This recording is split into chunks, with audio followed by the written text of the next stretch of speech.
오늘은 요셉 16번째 시간, 내가 죽기 전에 가서 그를 보리라. 내가 죽기 전에 가서 그를 보리라는 제목으로 하나님 말씀 듣겠습니다. 지난 시간에 우리는 기쁨과 감격의 현장을 보았습니다. 기쁨과 감격의 현장. 형들의 변화를 확인한 요셉이 드디어 자신의 정체를 밝히며 베냐민과 형들 한 명 한 명을 끌어안고 웁니다. 한 명 한 명 끌어안고 울었죠. 무엇이었습니까? 용서와 화해를 이룬 것이었어요. 용서의 눈물이었고 화해의 안아줌이었죠. 요셉은 형들에게 사과를 요구하지 않았어요. 잘못을 시인하라고도 하지 않았습니다. 내 앞에서 빌어, 회개해, 이런 거 요구하지 않았어요. 그저 형들의 변화면 충분했던 거죠. 변화를 본 것으로 충분했어요. 용서가 회개보다 먼저라는 걸 잊지 마십시오. 우리가 얼핏 생각하면 아니 회개가 먼저 아닌가? 회개해야 용서해 주는 거 아닌가? 아니요, 용서가 먼저입니다. 우리는 잘못을 구해야 용서해 주죠. 그래서 우리에게 그런 인식이 있는 거예요. 자녀들에게도 빨리 잘못했다 그래, 이거잖아요. 우리는 먼저 잘못했다 그래, 그리고 그냥 억지로라도 잘못했다 그러면 용서해 주고. 아니요, 우리는 잘못을 구해야 용서해 주지만 예수님은 우리가 잘못을 구하기 전에 우리를 용서해 주셨어요. 그렇죠? 우리가 용서를 구하기 전에 예수님 우리를 용서해 주셨다고요. 그 용서가 우리로 진정한 회개의 자리에 있게 한 것이죠. 그 용서가 있어서. 용서가 있기에 회개가 있어요. 그래서 성도는요, 말로 다 할 수 없는 용서를 받은 사람들이죠. 내가 용서를 구하기도 전에 주님이 말도 안 되는 용서를 해주셨어요. 그 용서가 우리를 변화시켰습니다. 그 용서가. 그렇듯이 용서가 사람을 바꿉니다. 정말 이해할 수 없고 정말 저거 용서할 수 없는 사람 있으세요? 그것으로는 그 사람이 변하지 않아요. 용서하세요. 언제나 용서하세요. 그러면 그 용서가 그 사람을 바꿉니다. 그래서 가장 확실한 복수는요, 용서하는 거예요. 용서하면 무너져요. 그 영상을 보신 분 계실 거예요. 미국의 한 재판장에서 있었던 일인데, 많은 사람을 죽인 살인마가 이제 재판을 받는 겁니다. 마지막으로 유가족들이 나와서 한마디씩 하는 거예요. 그 죄수한테 전부 다 나와서 막 정죄하죠. 저주하는 거예요. 너가 죽인 그 사람은 나에게 가장 사랑한 내 딸이다, 내 사랑하는 아내였다, 막 퍼부어요. 근데 그때마다 이 죄수가요 웃어요. 저주를 퍼붓는데 피식피식 웃어요. 거의 진짜 사이코패스인 거죠. 근데 마지막에 한 노인이 나왔는데요, 그 노인이 이렇게 하는 거예요. 나는 당신을 용서합니다. 예수님이 나를 용서하셨듯이 나도 너무 아프고 힘들지만 나는 이 자리에서 당신에게 용서를 주고 싶습니다. 그랬더니 그 흉악한 죄수가요 눈물을 흘리는 거예요. 피식피식 웃던 사람이 용서를 하니까 무너지는 거예요. 저는 그거 보면서도 용서가 사람을 바꾸는 거구나. 용서의 사람이 되십시오. 용서의 사람이 되세요. 정죄의 사람, 저주의 사람, 싸우는 사람이 아니라 용서의 사람이 되세요. 그래야 변합니다. 그래야 바뀌는 거예요. 요셉의 집에서 일어난 형제 상봉은 삽시간에 온 애굽에 알려집니다. 16절이죠. 요셉의 형들이 왔다는 소문이 바로의 궁에 들림에 바로와 그의 신하들이 기뻐하고, 자신들의 총리가 22년 만에 형제들을 만났다는 소식이에요. 바로와 그의 신하들이 기뻐합니다. 온 애굽이 기뻐했다는 거예요. 온 애굽이 요셉의 기쁨을 자신들의 기쁨처럼 여긴 거죠. 요셉만의 기쁨이 아니에요. 우리의 기쁨인 거예요. 지금 평소 요셉에 대한 바로와 신하들의 마음과 감정이 어떠했는지를 우리에게 말해주는 거예요. 요셉에 대한 마음이 다 이렇게 좋았어요. 그러니까 그가 기쁜 일이 있으니까 너무 기쁜 거예요. 요셉은 정말 잘 살아왔던 겁니다. 잘 살았어요. 그의 삶은 바로에게도 신하들에게도 늘 귀감이 되었어요. 윗사람에게도 아랫사람들에게도 귀감이 되었다. 이거 굉장히 어려운 일입니다. 직장생활 해보시면 아시잖아요. 윗사람에게 잘하면 보통 밑에 사람에게는 인기가 없습니다. 그 사람. 왜냐하면 윗사람에게 잘 보이려고 밑에 사람 눌러야 되거든요. 또 밑에 사람한테 잘 보이고 잘 지내는 사람은요 윗사람한테 별로 안 좋아요. 왜냐하면 여기 편 먹고 말을 해야 되거든. 그러니까 그게 어려운 거예요. 근데 요셉은 모두에게 기쁨이 되는 사람이었어요. 모두에게. 기쁨의 사람이 되어야 돼요. 기쁨의 사람. 같이 있으면 불편한 사람이 아니라 같이 있으면 기쁨이 되는 사람, 좋은 사람. 바로 그것이 이 시대 가운데 그리스도인들의 역할이라는 것을 기억하십시오. 이 시대 기쁨이 없어요. 근데 그리스도인이 가면 기쁨이 있어야죠. 내가 같이 있으면 막 불편하고, 저 불편하세요? 제가 이 얘기를 하면서도 야, 나를 불편하게 생각하시는 분이 있으면 어떡하지? 그러지 않으시길 바랍니다. 기쁨이 있어야죠. 같이 있으면 좋고 그런 기쁨의 사람들이 되세요. 기쁜 소식을 전해드리는 바로는 곧바로 요셉에게 말합니다. 17절 18절은 같이 읽겠습니다. 17절 18절입니다. 시작. 바로는 요셉에게 이르되 내 형들에게 명령하기를 이르거든 너희 아버지와 너희 가족을 이끌고 내게로 오라. 내가 너희에게 애굽의 좋은 땅을 주리니 너희가 나라에 기름진 것을 먹으리라. 바로는 애굽에서 가장 좋은 땅과 좋은 음식을 보장하면서 요셉의 형제들에게 가나안으로 가 얼른 아버지와 온 가족을 이끌고 애굽으로 돌아오라고 합니다. 엄청난 보장을 해요. 아직 5년이라는 시간이 남았죠. 7년의 흉년이잖아요. 이제 2년 됐어요. 5년이 남았어요. 이 말은 뭐죠? 곡식이 떨어질 때마다 왔다 갔다 하기에는 너무 긴 시간이 남았다고요. 그러니까 아예 애굽으로 다 오라는 거예요. 그런 수고하지 말고 다 오라는 거죠. 엄청난 배려와 호의입니다. 가장 좋은 땅 주고 가장 기름진 것을 줄 테니 다 와라. 바로가 요셉을 얼마나 총애했는지 알 수 있죠. 얼마나 총애했는지 알 수 있어요. 바로는 최대의 예우를 갖추어서 요셉의 온 가족을 애굽으로 초청합니다.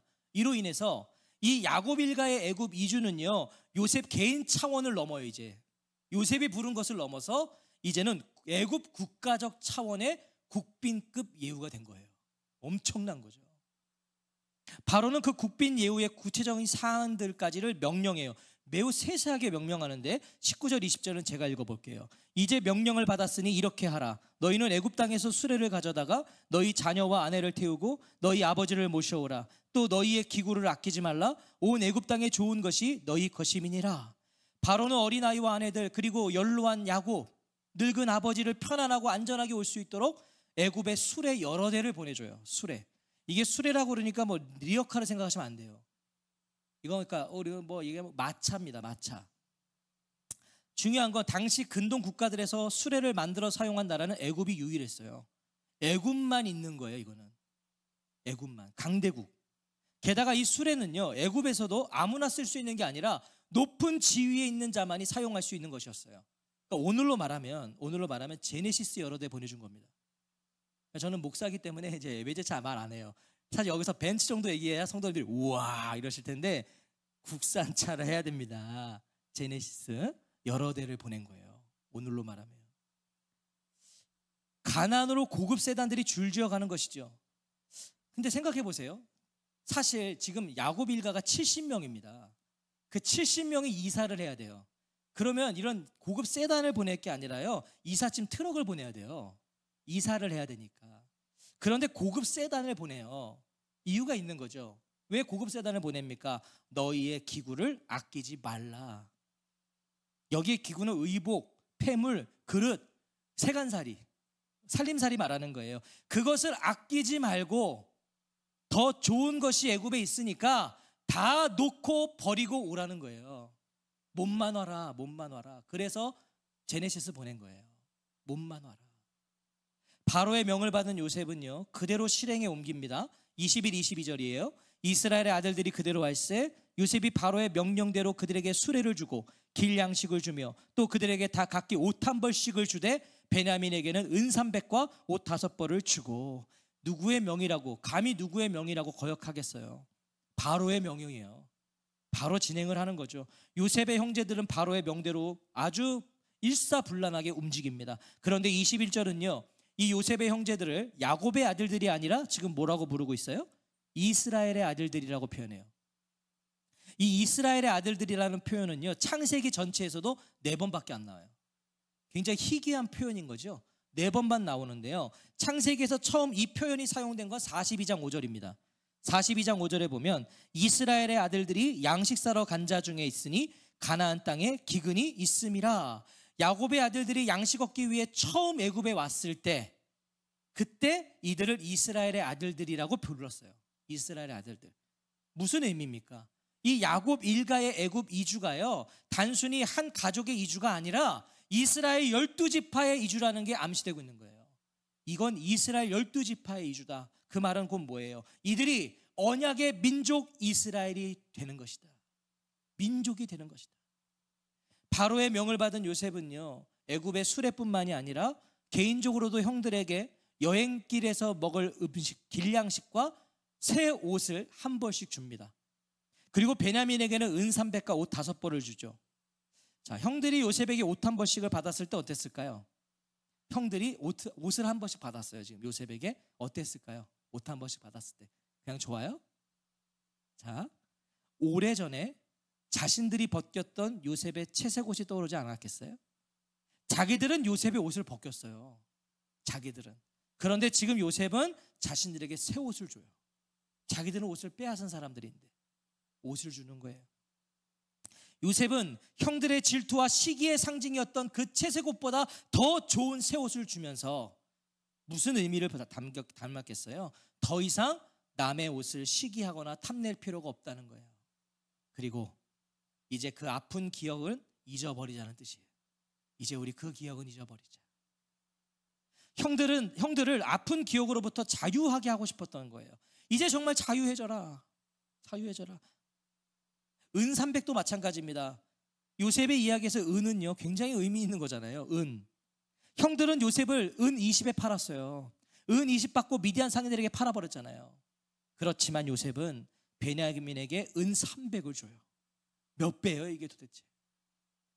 다시는 은 20에 동생을 파는 일을 하지 말라는 거예요. 그런 거 하지 마라. 다시는 비교해서 그렇게 시기하고 질투하지 마라. 애굽에 오면 모든 게 준비되어 있다는 거예요. 이제 더 이상 그런 삶 살지 마라. 그것은 곧 자신을 망치는 길이라는 걸 상기시켜 준 거죠. 형들이 애굽에서 뼈저리게 느꼈잖아요. 자신들의 잘못을 뼈저리게 느꼈잖아요. 요셉은 아버지에 대한 선물도 있지 않아요? 23절에 그가 또 이와 같이 그 아버지에게 보내되 순하기 열필에 애굽의 아름다운 물품을 실리고 암나기 열필에는 아버지에게 길에서 드릴 곡식과 떡과 양식을 실리고. 자, 분명 바로는 애굽의 좋은 땅과 기름진 것과 애굽 땅에 좋은 것을 줄 거라고 약속했어요. 바로가 다 줄 거다 그랬어요. 그런데 굳이 순하기와 암나기에 선물을 보내요. 요셉이 굳이 오면 다 있는 걸 왜 보냈냐는 거죠. 굳이 왜 그랬을까요? 먼저 요셉은요, 아버지 야곱이 아들들을 애굽으로 처음 보냈을 때 보냈던 선물이 있어요. 기억하세요? 선물을 보냈거든요. 뭐였죠? 43장 11절에 그들의 아버지 이스라엘이 그들에게 이르되 그러할진대 이렇게 하라. 너희는 이 땅의 아름다운 소산을 그릇에 담아가지고 내려가서 그 사람에게 예물로 드릴지니 곧 유향 조금과 꿀 조금과 향품과 모략과 유향나무 열매와 감 복숭아이니라. 야곱은 이 선물들을 보냈어요. 처음 예부에 갈 때. 그러니까 지금 요셉은 그 선물에 대한 보답을 한 거예요. 첫 번째로 그 선물들을 보답했어요. 그리고 동시에 이것은 바로의 약속에 대한 증거죠. 바로가 다 준다 그랬거든요. 그 약속의 증거로 선물을 보낸 거예요. 요셉이 준비한 선물들을 보세요. 야곱이 앞서서 지극정성으로 준비했던 선물과는 비교가 안 돼요. 비교도 안 되는 선물을 요셉이 보내는 거예요. 아까 읽어드린 대로 저도 참 새롭게 들어왔는데 이 43장 11절에 야곱이 정말 아주 힘에 붙이게 준비한 선물 보니까 유향 조금과 꿀 조금과 이랬다고요. 기근 속에서 최선을 다해 준비했던 거예요. 야곱은. 그런데 요셉이 보내는 건 그거랑 뭐 비교가 안 돼요. 걱정하지 말고 오시라는 거죠. 걱정하지 말고 오셔라. 야곱 일가를 위해서 애굽에 준비된 보장을 맛보기로 보여준 거예요. 이거 보내는 거는 아무것도 아니야. 엄청난 게 있다는 거죠. 오라는 거예요. 만반의 준비를 마친 요셉이요, 형제들을 출발시킵니다. 그런데 이때요, 굉장히 의미심장한 말 한마디를 툭 던져요. 요셉이. 저의 묵상에서는 형들이 다 뒤돌아서 이제 가는데 뒤에서 툭 던진 거예요. 뭐라고 던졌습니까? 24절 같이 읽겠습니다. 시작.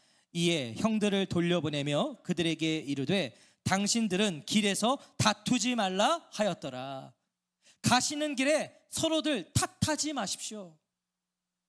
왜 요셉이 이런 당부를 했을까요? 정말 툭 던진 거예요. 탓하지 말래요. 요셉이 준 많은 선물 때문에 싸울 수 있었겠죠. 일단 뭐 엄청나잖아요. 지금 가져가는 선물이. 그것 때문에 싸울 수도 있었겠죠. 뭐 그랬을 수도 있어요. 하지만 우리가 요셉의 형제들의 입장이 되어보자고요. 우리가 이제 형들이 되어보자고요. 자, 애굽의 총리가 요셉이었다는 건 여전히 충격입니다. 이미 이제 인사 나누고 뭐 다 풀고 했지만 여전히 어안이 벙벙하지 않겠냐고요. 가는 길에 이런 대화가 오고 가지 않았겠어요? 가는 길에 형들이? 이게 정말 현실 맞지? 이거 진짜 꿈 아니지? 아니, 어떻게 애굽의 총리가 요셉일 수 있어? 이거 도대체 무슨 일이야? 이런 대화들이 얼마든지 있을 수 있잖아요. 이게 도대체 무슨 일이야? 자, 그러다 한 형제가 이런 반응을 보이지 않았겠어요? 한 형제가? 그러니까 내가 그때 그거 하지 말자 그랬잖아. 내가 요새 팔지 말자 그랬잖아. 충분히 그럴 수 있지 않겠냐고요. 아마 요셉을 꺼내서 아버지에게로 돌려보내고자 했던 루벤이 그랬을 수 있어요. 저는 루벤이 그랬을 것 같아요. 왜냐하면 지금 루벤 짜증나거든요. 유다한테 지금 자기가 맞은데 지금 유다한테 밀렸잖아요. 가뜩이나 열받으니까 한번 얘기할 수 있어요. 그때 내가 그래서 그러지 말자 그랬잖아. 그러면 듣는 유다 가만히 있었겠습니까? 왜냐하면 그때 요셉을 팔자고 한 게 유다거든요. 유다가 말했겠죠. 그 얘기 지금 또 왜 나와? 다 지난 얘기 이제 와서 잘잘못 따지는 건 무슨 심보야? 싸울 수 있잖아요. 혹시라도 차후에 지금은 요셉이 너무 기분 좋게 다 데리고 오라고 했지만 다 애굽으로 이주했을 때 혹시라도 요셉이 책임 소재를 따지면 회피해야 되잖아요. 자기들이.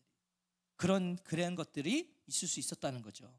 요셉은 그걸 예상하고 당부한 거예요. 이 형들이 변화됐지만 이 형들은 충분히 그러고도 남는 본성을 갖고 있거든요.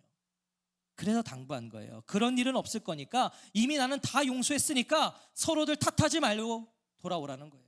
탓하지 마라. 온 가족의 애굽으로의 이주가 지체되는 게 싫었어요. 다투면 그만큼 지체되는 거잖아요. 그리고 형제들이 과거의 일로 서로 정죄하고 싸우고 비난하는 걸 요셉은 원치 않았던 거예요. 요셉은 정말 모든 걸 용서했던 겁니다. 다 용서했어요. 용서받았으면 된 거예요. 용서받았어요.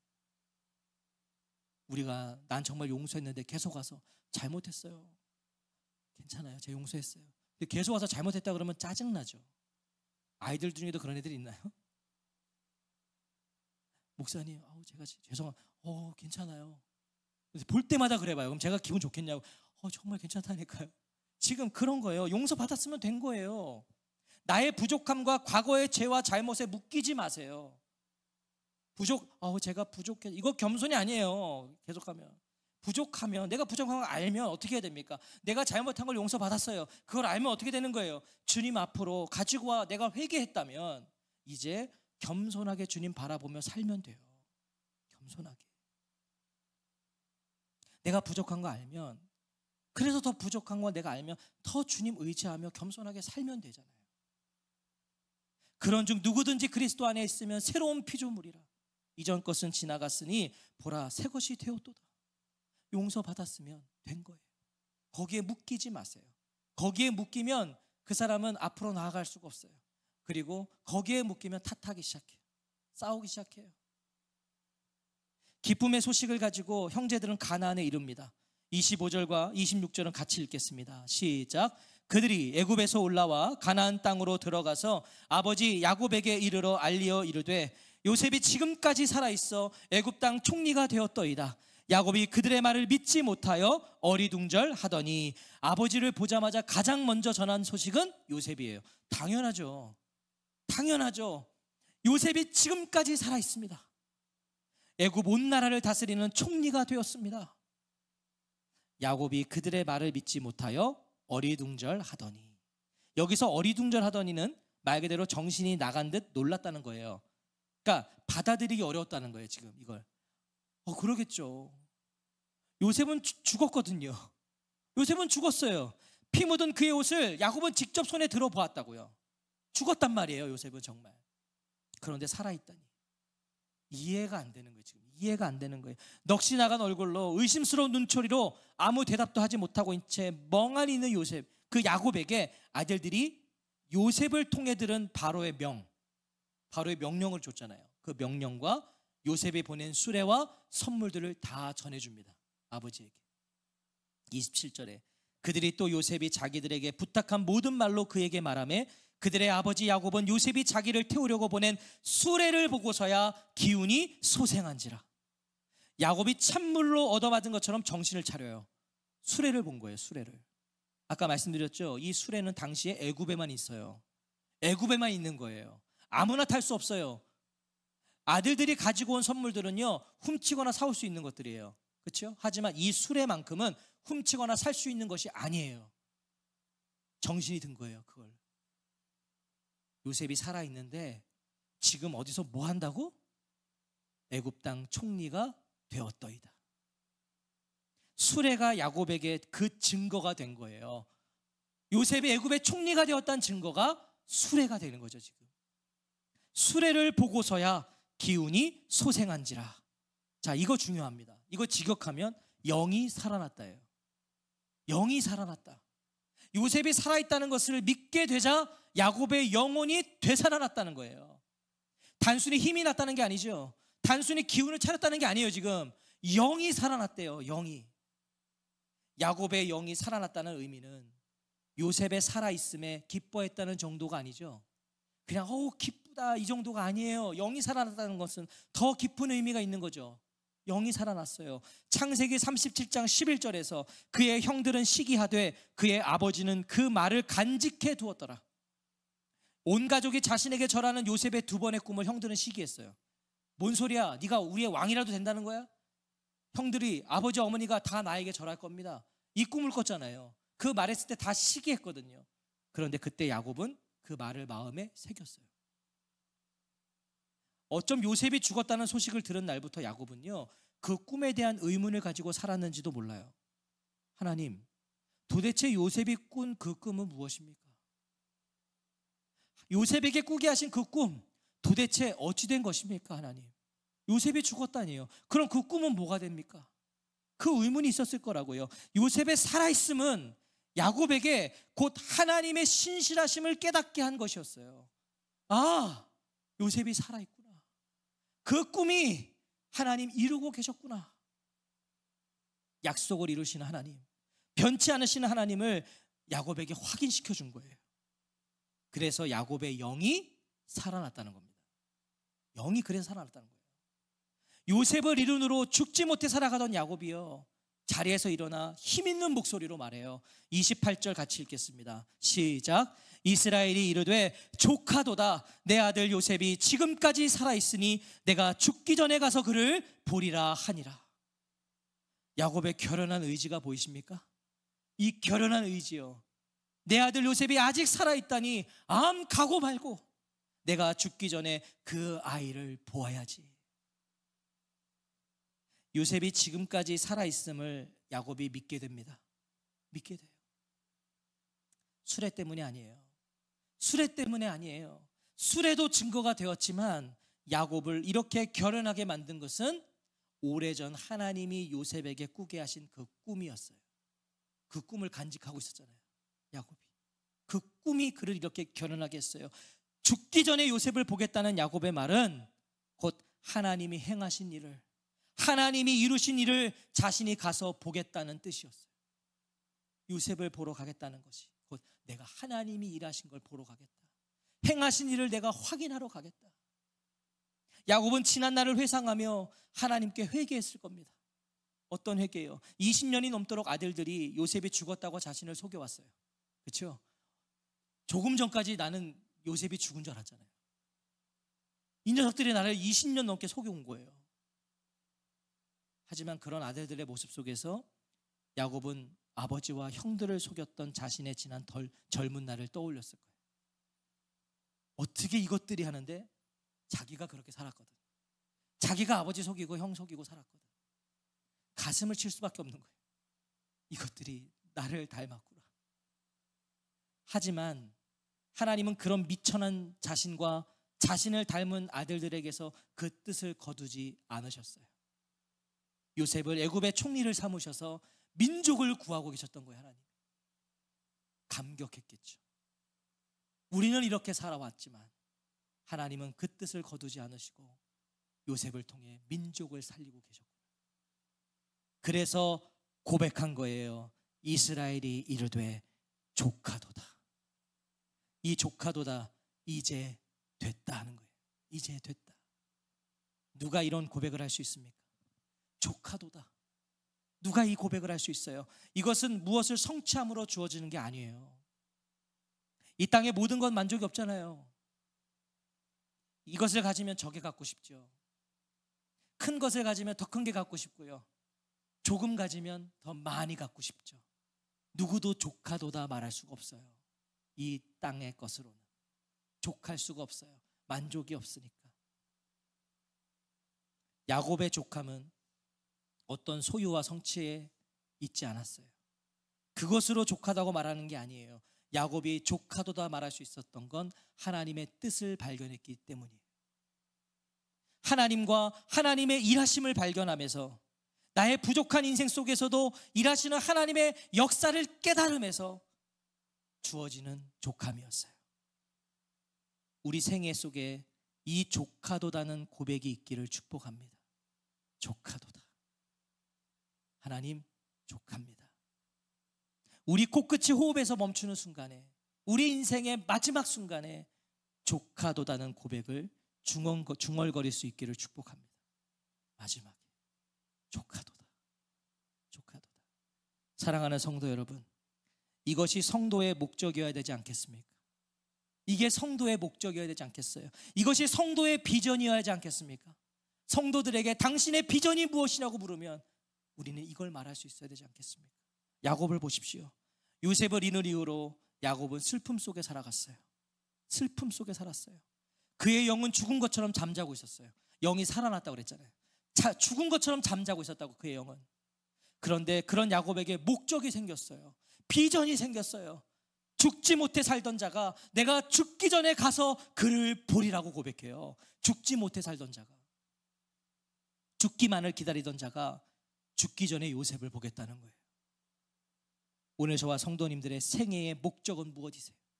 우리 생애의 목적이 뭐예요? 우리의 비전은 무엇이신가요? 성도는 세상과 똑같이 건강한 100세 시대, 이게 비전이 되어서는 안 돼요. 안전한 노후 보장, 이게 우리의 비전이 돼서 안 돼요. 부동산이 꿈이 되어서는 안 돼요. 이 세상은 지금 다 부동산에 미쳐 있죠.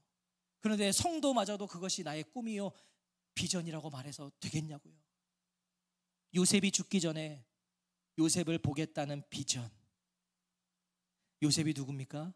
구약의 예수님의 예표죠. 죽기 전에 요셉을 보겠다는 비전. 내 생애 가운데 하나님의 일하심을 보겠다는 그 비전. 부르시는 그날까지 하나님의 영광과 임재를 꿈꿔야 하지 않겠습니까? 이것이 성도의 비전 되어야 되지 않겠습니까? 이 땅에서 하나님 만나고, 이 땅에서 하나님을 알고, 이 땅에서 하나님을 배우는 것이 우리의 목적이자 비전이 되어야 하지 않을까요? 시편 118편 17절에서 시인은 이렇게 고백해요. 내가 죽지 않고 살아서 여호와께서 하시는 일을 선포하리로다. 이게 한 시인의 고백이에요. 내가 죽지 않고 살아서 여호와께서 하시는 일을 선포하리로다. 오늘 하나님께서 나를 살게 하시는 이유는, 오늘 우리 살아있죠? 여기 와 계시잖아요. 우리를 살게 하시는 이유는, 아침에 새날을 맞이하게 하시는 이유는, 아침에 내가 눈이 떠졌어요? 그럼 그건 나에게 새날이 주어진 거예요. 그 새날을 맞이하게 하시는 이유는 나를 통하여 일하시는 하나님의 역사를 보게 하시기 위함이에요. 내가 오늘도 너를 통해 일할 것을 보라는 거예요. 나를 통하여 여전히 이루어 가시는 여호와 하나님의 일을 선포하게 하시기 위함이에요. 선포하리로다. 내가 죽기 전에 가서 그를 보리라. 내가 죽기 전에 가서 요셉을 보리라. 내가 죽기 전에 가서 주님을 보리라. 이건 곧 무슨 의미겠습니까? 내가 살아있는 동안 주를 보리라. 하나님의 일하심을 확인하리라. 언제요? 내가 살아있는 동안에 주님을 보리라. 하나님의 일하심을 확인하리라. 이 고백으로 남은 생애를 채워가는 저와 성도님들 되시기를 주의 이름으로 축원합니다.